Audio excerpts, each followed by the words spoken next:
Hér erum við komið alveg splunkun í hann, Xpeng frá Kína. Þetta N1 Kínabíllinn. Þetta alveg meiri hátta flottur bíll.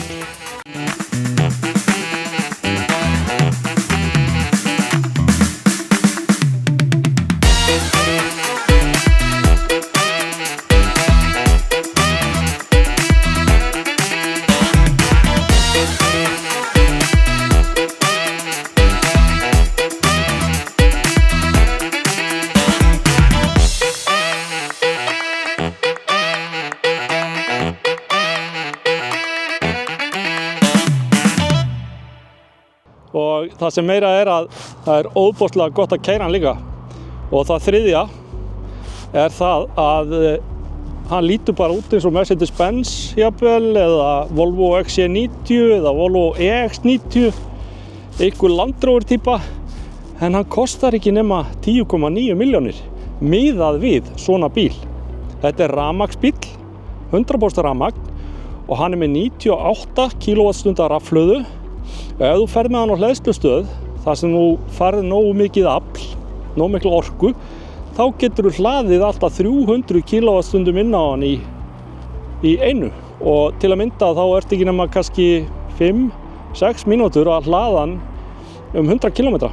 Skemmtunin við að aka þessum bíl, hún alveg hrein og bein, því að nú gefur stefnuljós og þá fæ ég hérna upp hliðarafjúið við bílinn til þess að hjálpa mér að taka beygjuna, og ég geri það svona prýðilega vel. Og síðan á þessum bíl það hægt að hækka hann og lækka hann. Það rafmagnsfjöðrun í þessum bíl, loftfjöðrun, og svo hægt að stilla þyngdin á stýrinu. Það hægt að gera allan skrattan í þessu. Sætin þannig að þau með nuddi og hita og kælingu, og aftursætin líka. Það hreinlega að kæla krakkana ef þess þarf í löngum túrum. Hljómtækin í þessum bíl eitthvað alveg sérstakt, og ég ætla að leyfa ykkur að heyra hérna, til dæmis ef ég kveiki á þessu hérna og hækka aðeins í þessu hérna.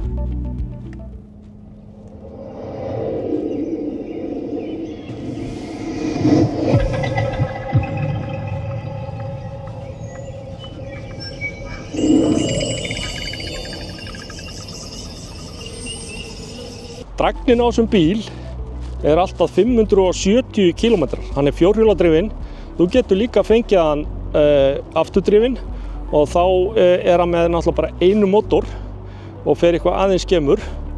En já, 570 km. Hér höfum við 660 lítra farangursrými, og við fellum niður sætin, þá erum við bara með svipað landflæmi og Sahara-eyðimörkinni eitthvað svoleiðis. Til að mynda þá í þessum bíl 71 lítra frönk, það að segja geymslurými fram í, sem heldur betur þægilegt að hafa. 551 hestafl, og hann togar mjög vel, hann kraftmikill þegar þú gefur honum inn. Hröðunin sérlega skemmtileg, ég var að prófa að gefa aðeins í núna, og hérna, þetta bara alveg 100% rosalega skemmtileg bíl. Nú í þessum bíl skynvæddur hraðastillir og allir þeir öryggiseiginleikar sem við viljum sjá í dag, akreinar akreinar og árekstrarvararnir og hliðarárekstrarvörn og þetta og hitt. Hérna 5G sendir inn í bílnum, og það hvorki meira né minna en 12 myndavélar sem hjálpa þér að keyra þennan bíl.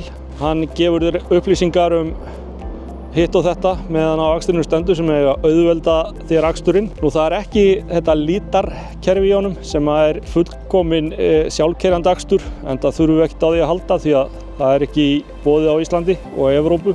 En ég keyri alltaf bílinn minn sjálfur, hann þarf ekkert að gera það fyrir mig. Mér finnst það bara svo gaman. Hérna erum við með þetta 71 lítra frönk. Þetta nú bara talsvert. Ljósaklassin á honum. Þetta ákvæmlega smekklegt hérna, þessi LED-lýsing hérna, sem tengir framljósin saman hérna, og svo þessi ljósaklassi hérna undir, og hvað annað en píanó, glansandi.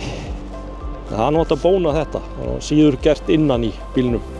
Að aka bílnum, ef við förum aðeins út í það hvernig að aka honum, þá hann alveg skuggalega léttur og þægilegur í akstri.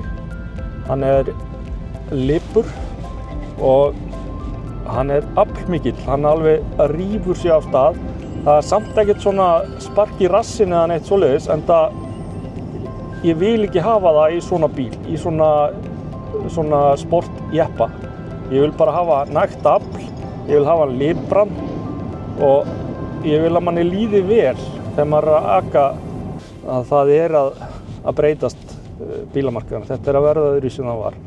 Þú getur fengið lúxus fyrir minni pening og þetta einn kosturinn sem að bætist í flóruna hér á Íslandi. Það Xpeng G9 og það hægt að hlaða síma hér og hér. 2-fæld símhleðsla.